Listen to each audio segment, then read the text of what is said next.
അക്ഷരലോകം മുഴുവൻ ഷാർജയിൽ സംഗമിക്കുന്ന ദിവസങ്ങളാണ്. 12 ദിവസം നീളുന്ന ഷാർജ പുസ്തകോത്സവം പുരോഗമിക്കുകയാണ്.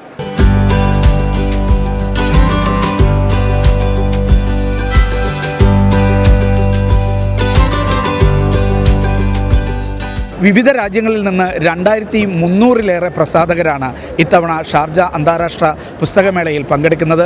ഷാർജ ഭരണാധികാരി doctor Sheikh Sultan bin Muhammad al കാസിമിയാണ് ഇതിൻ്റെ ഉദ്ഘാടനം നിർവഹിച്ചത്. മലയാളത്തിൽ നിന്ന് തന്നെ 100-ലധികം പ്രസാധകർ ഇത്തവണ ഈ മേളയിലേക്ക് പുസ്തകങ്ങളുമായി എത്തുന്നുണ്ട്. മാധ്യമം പബ്ലിക്കേഷൻസ് 6 പുസ്തകങ്ങൾ ഇത്തവണ പ്രകാശനം ചെയ്യുന്നുണ്ട് ഈ വേദിയിൽ. അതോടൊപ്പം ഇന്ന് തന്നെ നിരവധി മലയാള പുസ്തകങ്ങൾ റൈറ്റേഴ്സ് ഫോറത്തിലും മറ്റുമായി പ്രകാശനം ചെയ്യപ്പെട്ടിട്ടുണ്ട്.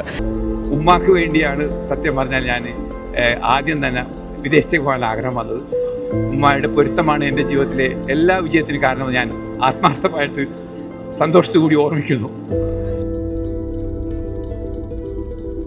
ഇത് ശരിക്കും പറഞ്ഞാൽ എൻ്റെ ആത്മകഥയാണ്. ചെറുപ്രായത്തിൽ ഞാൻ പാസഞ്ചർ കപ്പലിൽ സൗദി അറേബ്യയിൽ ബോംബെയിൽ നിന്ന് ദമാമിലേക്ക് പോവുകയായിരുന്നു. അതായിരുന്നു എൻ്റെ തുടക്കം. ഇതിൽ നല്ല മോട്ടിവേറ്റിംഗ് മെസ്സേജസ് ഉണ്ട് യങ് ജനറേഷൻ, എസ്പെഷ്യലി പ്രവാസികൾ. അങ്ങനെ തുളസിച്ചെടിയും ആൽമരവും ഹിന്ദുവായി, ഈന്തപ്പനയും മൈലാഞ്ചിച്ചെടിയും മുസ്ലിമുമായി, ആനയും പശുവും ഹൈന്ദവനായപ്പോൾ ആടും പോത്തും മുസൽമാനായി. തുളസിയും മൈലാഞ്ചിയും തനിനിറം വെളിവാക്കുമ്പോൾ എന്ന എൻ്റെ ഏറ്റവും പുതിയ കവിതാ സമാഹാരത്തിൽ നിന്നെടുത്ത ഒരു കവിതയാണത്. ഞാൻ ഈ കാലഘട്ടത്തിൽ മനുഷ്യർ ഓരോ അടയാളങ്ങളെയും തൻ്റേതാക്കി മാറ്റാനുള്ള ശ്രമങ്ങൾ നടത്തുന്നതിനെ പറ്റി എൻ്റേതായ ഒരു അഭിപ്രായത്തിൽ ഞാൻ പറഞ്ഞതാണ്. അങ്ങനെ ആരും ആരുടെയും നിറമോ കലമോ ഒന്നും ആരുടേതുമല്ല എന്ന് പറയാൻ വേണ്ടിയാണ് ഞാൻ ഈ കവിത കൊണ്ട് ശ്രമിച്ചത്.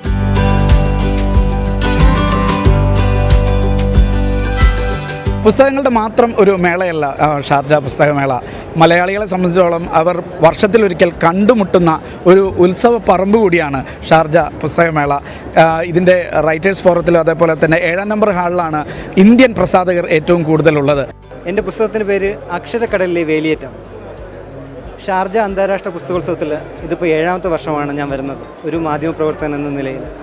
ഇതുവരെയുള്ള എൻ്റെ അനുഭവങ്ങളെല്ലാം ചേർത്ത് ഷാർജ പുസ്തകോത്സവത്തിൽ തന്നെ സമഗ്രമായിട്ട് എഴുതുന്ന ഒരു പുസ്തകമാണിത്. ഇതിൽ എഴുത്തുകാർ മാത്രമല്ല, വായനക്കാരുണ്ട്, പ്രസാധകരുണ്ട്. എന്തിന് ചായ കൊടുത്ത ഒരാൾ പോലും ഉണ്ട്. ആർക്ക് ചായ കൊടുത്തത്?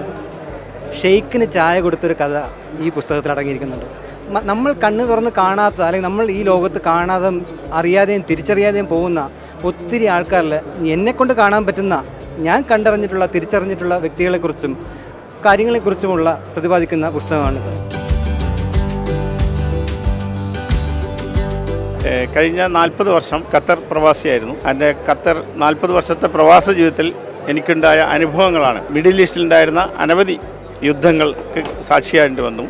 ഈ ലിബിയ മുതൽ ഇറാഖ് മുതൽ മൊത്തം. അതിൽ കുവൈത്ത് യുദ്ധമാണ് എന്നെ ശാരീരികമായും മാനസികമായും സാമ്പത്തികമായും തകർത്തത്. ഖത്തറിലെ ബിസിനസ്സൊക്കെ മുടങ്ങി. അതിൽ നിരപരാധിയായ ഞാൻ ജാമ്യം നിന്നതിൻ്റെ പേരിൽ അവർ കുവൈത്ത് യുദ്ധത്തിൽ പോയപ്പോൾ ജയിലിൽ കിടക്കേണ്ടി വന്നു. ആ ജയിലനുഭവം ഇതിലുണ്ട്. കഴിഞ്ഞ വർഷം ഷാർജ അന്താരാഷ്ട്ര പുസ്തകോത്സവത്തിൽ 67 പുസ്തകങ്ങളുമായി എത്തിയ പെൺകൂട്ടായ്മ പെണ്ണില്ലം ഇപ്രാവശ്യം 101 പുസ്തകങ്ങളുമായിട്ടാണ് ഷാർജ പുസ്തകമേളയിൽ എത്തുന്നത്. മറ്റൊരു വ്യത്യാസമുള്ളത്, സ്വന്തം സ്റ്റാളോട് കൂടിയിട്ടാണ് ഈ കൂട്ടായ്മ ഇത്തവണ ഷാർജയിൽ വായനക്കാരെ തേടുന്നത്. എത്ര പുസ്തകങ്ങൾ? അതെല്ലാം വനിതകൾ എഴുതിയതാണോ? കഴിഞ്ഞ വർഷം 62 പുസ്തകങ്ങൾ നമ്മൾ പ്രകാശനം ചെയ്തത് മുഴുവൻ സ്ത്രീകളുടേതായിരുന്നു. ഇപ്രാവശ്യം ഞങ്ങളതൊരു വാശിയോടുകൂടി അത് 101ലേക്ക് എത്തിക്കണമെന്ന് ഞങ്ങൾ ആഗ്രഹിച്ചു. അപ്പോൾ പുരുഷന്മാരെല്ലാം കൂടെ കുറച്ച് വിഷമം പറഞ്ഞ് ഞങ്ങളെ കൂടെ നിങ്ങൾ എന്തുകൊണ്ടാണ് ഒഴിവാക്കുന്നതെന്ന് ചോദിച്ചപ്പോൾ അവരും കൂടെ ഇരിക്കട്ടെ എന്ന് വിചാരിച്ചൊരു 5 പേരുടെ പുസ്തകം കൂടെ എടുത്തിട്ടുണ്ട്. ഒരു പുരുഷ സംവരണം.